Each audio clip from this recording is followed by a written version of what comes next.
خطبہ جمعہ ہو رہا تھا تو جناب علی المرتضیٰ نے جمعہ روک کے فرمایا بتاؤ بھائی مسلمانوں سب سے بہادر کون ہے؟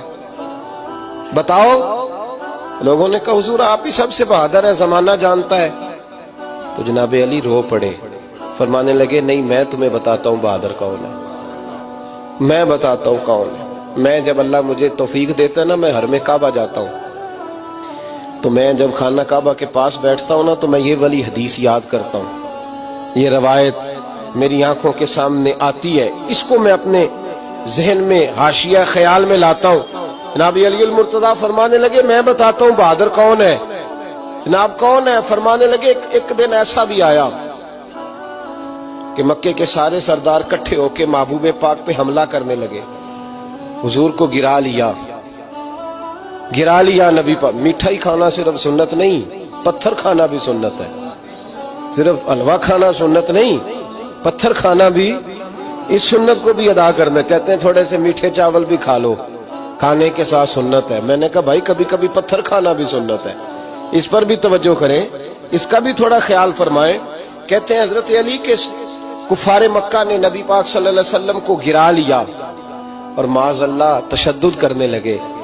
فرماتے ہیں کوئی زور زور سے پکار رہا تھا، میرے کانوں میں آواز آئی جب میں گھر میں تھا، کوئی زور زور سے پکار رہا تھا، اور وہ کیا کہہ رہا تھا؟ کوئی ابو بکر کو خبر کرو، کوئی صدیق اکبر کو بتاؤ کہ قریش مکہ محبوب علیہ السلام کو تکلیف دے رہے ہیں، بتاؤ۔ حضرت علی کہتے ہیں جب تک میں باہر نکلا تو میں نے ابو بکر کو دوڑتے ہوئے دیکھا، صدیق اکبر کے پیروں میں جوتا کوئی نہیں، سر پہ ٹوپی کوئی نہیں، تینوں لب دیاں آپ گواچے، سانو اپنی خبر نہیں کوئی۔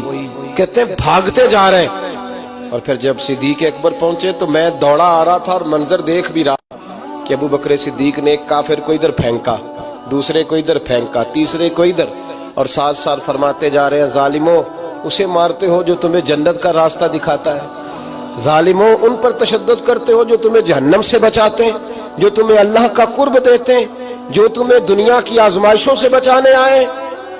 کہتے ہیں جب جناب صدیق اکبر نے دیکھا کہ پیچھے نہیں ہٹ رہے، بڑا مشکل کام نہیں کسی کے حصے کی مار کھانا، دین کا نام لے کے اپنا قد اونچا کرنا بڑا آسان ہے، لیکن 4 اینٹیں اٹھا کے کسی مسجد میں لگانی پڑ جائیں تو لوگوں کی شان میں کمی آتی ہے معاذ اللہ۔ جناب ابو بکر صدیق رضی اللہ تعالیٰ عنہ حضور کے اوپر لیٹ گئے، اور مولا علی فرماتے ہیں نبی پاک کے حصے کی ساری مار ابو بکر صدیق نے کھائی، اور اتنی مار کھائی کہ بے ہوش ہو گئے۔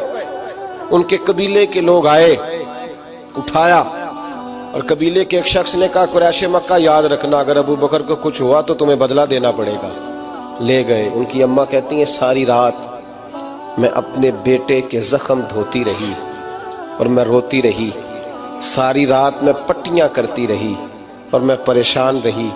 برادری ساری کٹھی تھی کہ ابو بکر کو ہوش آئے اور وہ بتائیں کون کون شامل تھا تو ہم بدلے کی کوشش کریں۔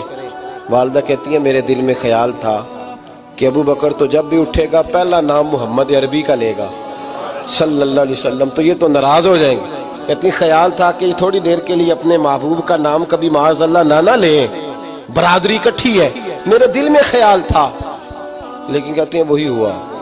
حضرت سیدنا ابو بکر صدیق کی آنکھ کھلی، کہا حضور کا پتہ بتاؤ۔ اماں کہتی ہیں میں نے کان میں کہا ابو بکر ذرا ٹھہر جا، برادری ساری کٹھی ہے، تو حضور کا نام لے گا تو چلے جائیں گے۔ تو کہتے ہیں ابو بکر اٹھ کے بیٹھ گئے، کہنے لگے جس نے بیٹھنا ہے بیٹھے، جس نے جانا ہے جائے، مجھے برادری کی ضرورت نہیں، مدینے والے محبوب کی ضرورت ہے۔